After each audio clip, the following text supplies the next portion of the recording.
Hey, I'm coming on for an impromptu live. I wanted to talk about metal and the fall season and grief and judgmentalness and feeling guilty and making decisions. So it's fall here. I know it's spring for those of you in the Southern Hemisphere. Hi, Claire. And this is impromptu, but if you're here, you can say hi and ask any questions if you want to. Hi, Carson. So, the metal season is the fall season, right? It's a time of letting go. Just how the leaves change and then fall away, there's a letting go there. And this is one of the reasons we say that the emotion of metal is grief. So, our lung network and our large intestine networks, these are the metal organs, they're the ones that process grief. So anybody who's been through a great sadness recently, or a lot of great sadnesses in their life, or one that for whatever reason they weren't able to fully process, can really impact the lung and large intestine networks. And I'm going to talk about what we can do about that in a minute. But on the flip side, anybody who has an imbalance in the lung or large intestine networks can tend to experience more sadness. So most people have one or two kind of go-to emotions, like just tend to be angry or tend to be worried. And I see this a lot when people talk to me about, the world. Like they'll say, well, I've been really sad, but there's a lot to be sad about right now. And that's true, there is. But other people will say, I've just been so angry. I mean, there's so much to be angry about in the world right now. And someone else will say that they're scared because there's so much to be scared about right now. And it's that kind of tendency that I'm talking about. So if you recognize that tendency to be sad about things, then that might reflect a lung, large intestine network, metal element thing going on that might make you want to give some extra love and attention to your own metal network. Another way that we see that metal flavor show up is judgmentalness. Hi. The judgmentalness can also go with that falling away. So if you think about metal like a blade, there's this discerning energy to it, this cutting of yes and no. We even do that with our own breath. Inhale. Yes, I'm taking in the oxygen. Exhale, I'm letting out the CO2 and whatever I don't need. And the same with the large intestine, right? We absorb the water and the nutrients, and then we let go of the no. But twisted a little bit, or just a little bit out of balance, this can be really judgmental. The no is bad. Those people are bad. That way of life is bad, right? Or turned against ourselves, especially when we've been on the receiving end of a lot of judgment. I'm bad. The way I did that was bad. And another flavor of that is guilt. This is super familiar for me. It's too easy for me to feel guilty. Like if something's not done right or not done on time, I walk down to feed the chickens and I'm like, oh my gosh, I still haven't mucked their coop. I could feel bad for them. I could feel any number of things, but I'm so likely to just be like, oh, I feel so guilty. So, and my issues historically stem from the lungs and show up on the skin, which is another layer of the metal network. So grief, judgmentalness, guilt, breathing issues, large intestine issues, and one other I wanted to mention was decision making. So again, with that yes and no, if it's hard to get a clear decision, hard to get that sense of clarity, like the way metal reflects light. It's so clear, so precise. This is a yes or this is a no. That difficulty making a decision can also be a call to support the metal networks. So I wanted to also give you a couple of ideas. And just as always, hi Melody.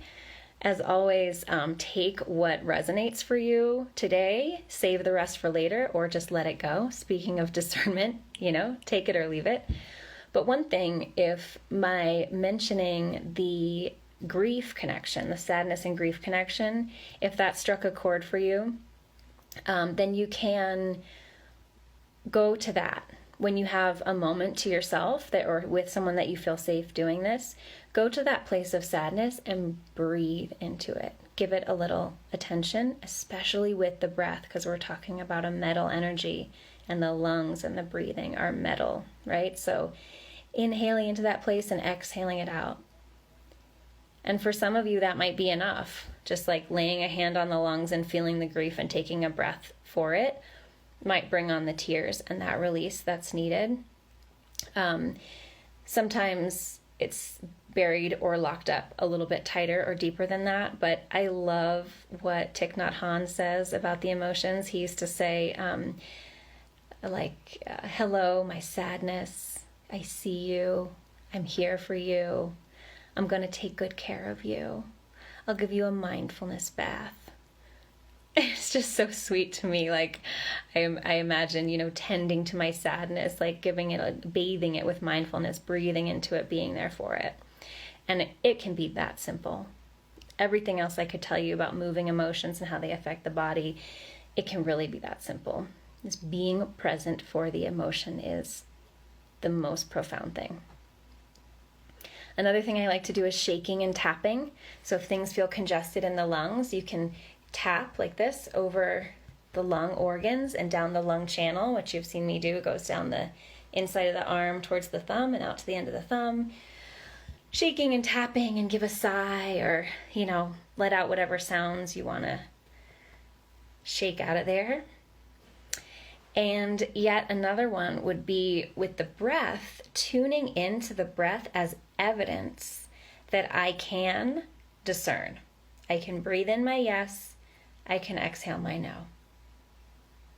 I can breathe in what's now, I can exhale what's past or passing or gone.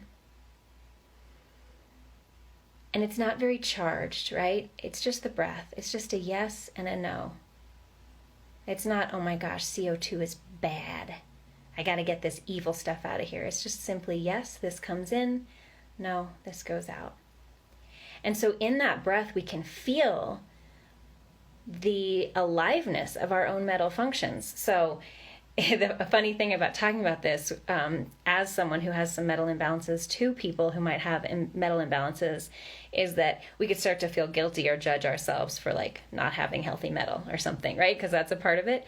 But this isn't about, I have good metal or bad metal. It's just you're here, you're watching this, you're hearing my voice. Metal is functioning in you, you are breathing.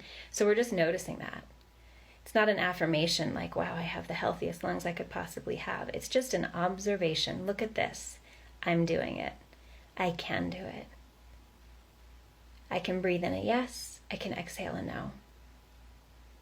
And in that, I can make decisions. I can discern what's a yes for me. I can set boundaries. I can keep myself safe.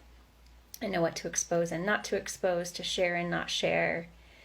And I can let out the emotion that comes with the exhale phase of things, that grief, right?